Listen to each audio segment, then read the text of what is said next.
In northern Gaza, more images of Palestinian men stripped to their underwear being detained. This man hands over an assault rifle, though many question why, if they are Hamas fighters, there are so few weapons, and why the men were forced to strip before handing them over. Palestinians say the man is a civilian, the owner of a small business in Beit Lahia. We're going to revisit the story of the man holding the rifle in just a moment, but the Israeli Defense Forces have actually been forced to apologize following the emergence of the shocking and humiliating footage that we just showed you. Shows Palestinian men, civilians, stripped down to their underwear, absolutely humiliated. In some cases, the men were handcuffed and blindfolded. We have more details on it in the next video. This is a video that you can see here of these men stripped down to their underwear on the ground. These individuals are being forced to kneel also in their underwear with their hands bound. These are being transported in trucks. And again, the original story we're getting is, oh, these are all Hamas militants who are surrendering.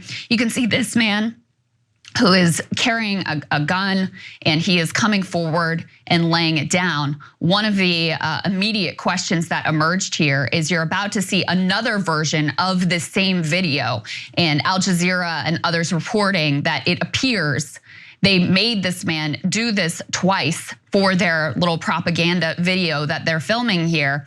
And this man has been identified as a small business owner, by the way, with no known ties to Hamas.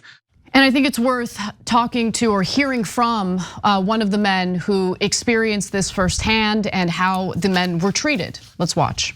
A group of Palestinian men, released after being held by Israeli forces for 5 days, spoke about the treatment they faced. They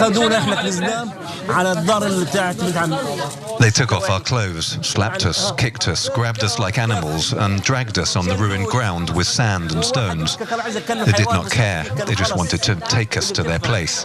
And after that, they gagged us, and I felt like they were going to kill us.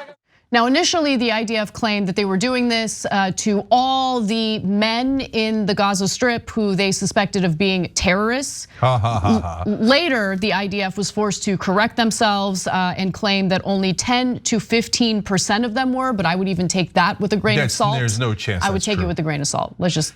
They have lied repeatedly. You can't trust anything that comes out of their mouths. You can't trust anything that comes out of Hamas's mouth. So fog of war, we don't know for sure. But the fact that they went from they're all suspected terrorists to 10 to 15% of them were, I think, is telling. Haaretz, citing the assessment of senior defense officials, reported that only 10 to 15% of those arrested men are thought to be affiliated with Hamas. That they're even thought to be affiliated. Yeah. And so why did you bring everybody out? Now this is the IDF admitting it. Because you wanted to humiliate the Palestinians, show them who's boss, who runs the place. You wanted to rub their faces in it. And then afterwards you say, why don't they love Israel? We had to kill them because they don't love the Jews and they don't love Israel. At what point were they supposed to fall in love with you? If the Jews were humiliated like that, I would fight anyone to make it stop. I would say we've got to do everything in our power to make it stop. Why? Because honestly, I grew up with Jewish friends and I have Jewish family. But I barely know any Palestinians. I'm worried that I am too biased, even me. Like, if this happened to Jewish Americans, we'd all be going nuts. If it happened to Jews, we'd be like, how could you do this? After all that they have suffered, to strip them naked like this in their underwear and humiliate them, let alone killing their family. But when it's done to Palestinians, as angry as I get on the show, I don't think I'm anywhere near angry enough. And I'm sorry to all the Palestinians out there. We should all be livid. We should all be furious and looking to tear down this American government that says $14 billion to do this to your people. I'm so sorry on behalf of the monsters in Washington. The grotesque monsters that fund the genocide of your people. Yeah, I totally agree. And I feel such deep shame as an American seeing that we have a government that supports this wholeheartedly. totally supports this. There's all sorts of cheap talk coming from the Biden administration about how well, we asked politely if they can please consider the lives of the civilians in the Gaza Strip as they intensified their bombardments, as more and more stories come out of journalists being slaughtered, of healthcare workers and doctors being slaughtered, of ambulances being targeted and bombed. Healthcare workers being shot at as they go to hospitals to try to retrieve any type of supplies they can get their hands on to try to treat people who were wounded as a result of those bombardments. I feel deep shame because this is all happening in our names and we're all supposed to pretend like justice is being served.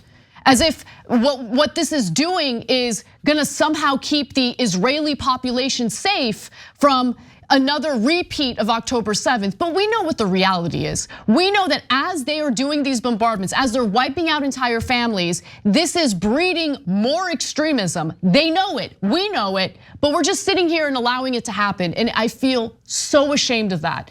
With that said though, I wanna talk about the doctors and journalists who were part of the group of men who were humiliated like this.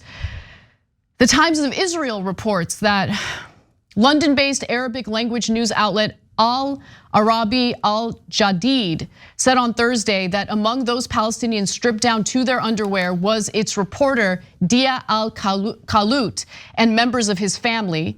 The Committee to Protect Journalists, a US-based nonprofit group that promotes press freedom worldwide, said it was alarmed by reports of his detention along with members of his family.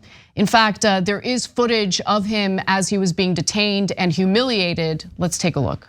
And NBC reported on who these men actually were. So even before Israel admitted that many of these men were civilians, you can see this individual who's circled here. This is a journalist.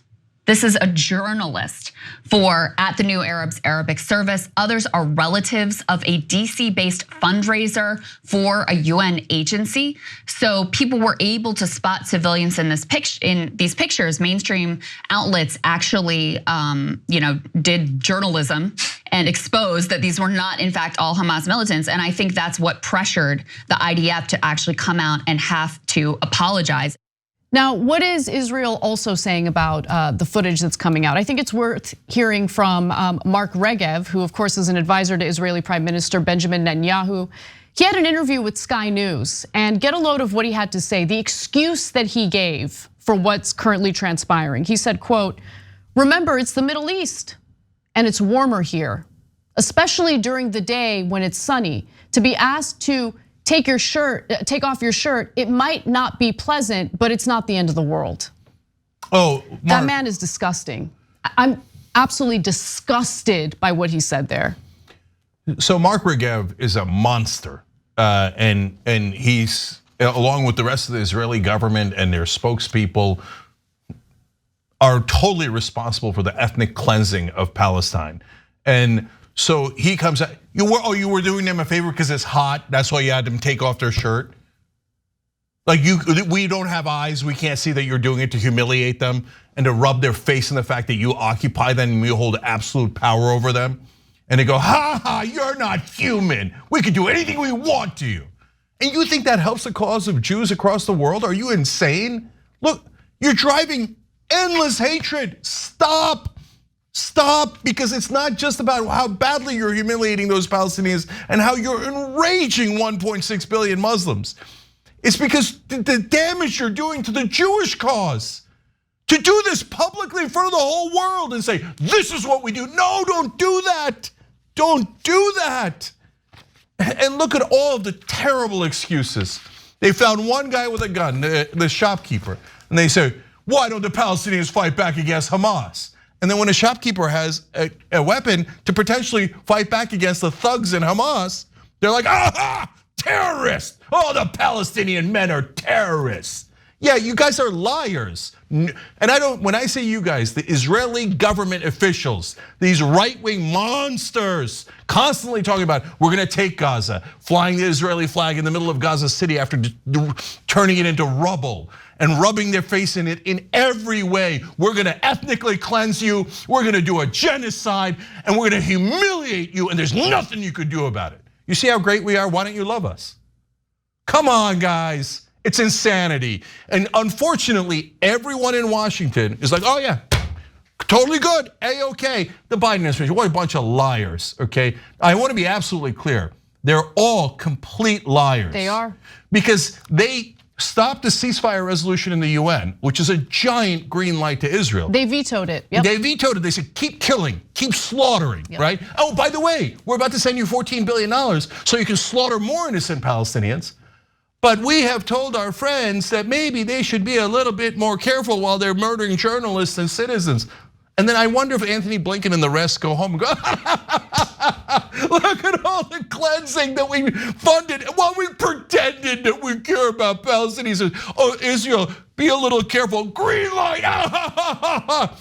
Jesus Christ, man, have you no morality? Anthony Blinken, Joe Biden. By the way, not just those guys. How many voted against the $14 billion resolution in the House? What was it, 13 or 14? I don't know the exact number, It was a tiny percentage. Tiny number, all progressives, by the way. The rest of them. Well, one Republican. Oh, that's right, Tom Massey too. Great credit to him. Are you going to catch feelings for giving credit to Tom Massey? No, he deserves credit. Yeah, he deserves giant credit, okay? And so, but the rest of them, hundreds and hundreds of Congress people, not just Republicans, almost all the Democrats, kill, kill, kill, kill. But we're really concerned about somebody chanting about genocide on a college campus. Allegedly. Allegedly, but let's fund this genocide. Hey, it's a quick question for the Congress. When you guys vote to send money to the genocide, are you guys all gonna chant? Or are you just like, I don't know, I, maybe you are. Because chanting for genocide, as long as it's Palestinians, is totally acceptable in America. Sending money to effectuate the genocide, perfectly acceptable. In fact, if you don't do it, anti-Semite is what they say. Nonsense. No one believes your crap anymore. You can spew all that garbage in Washington, but now you guys are on an island and you've lost the country and you've lost the world and you're all funding genocide and we know it. We have eyes, we see it. Well, we've been. I'm sorry. Yeah. Can I say one last thing? Guys, there is a productive solution to all this. We don't have to get angry. We don't have to fund genocide. We don't have to go with this propaganda. The number one problem why this still exists is that there's no peace deal. If you actually wanted to stop Hamas and you actually wanted to bring peace to Israel, which is what we should all want. The whole point of Israel was to be a safe haven for Jews who desperately needed it throughout the world. That's definitely true. In order to be a safe haven, you know what you do? Not 56 years of war. An occupation, you do a peace deal. It's not like hippie peacenik stuff. No, it's very, very practical. Israel did a peace deal with Egypt. It completely worked.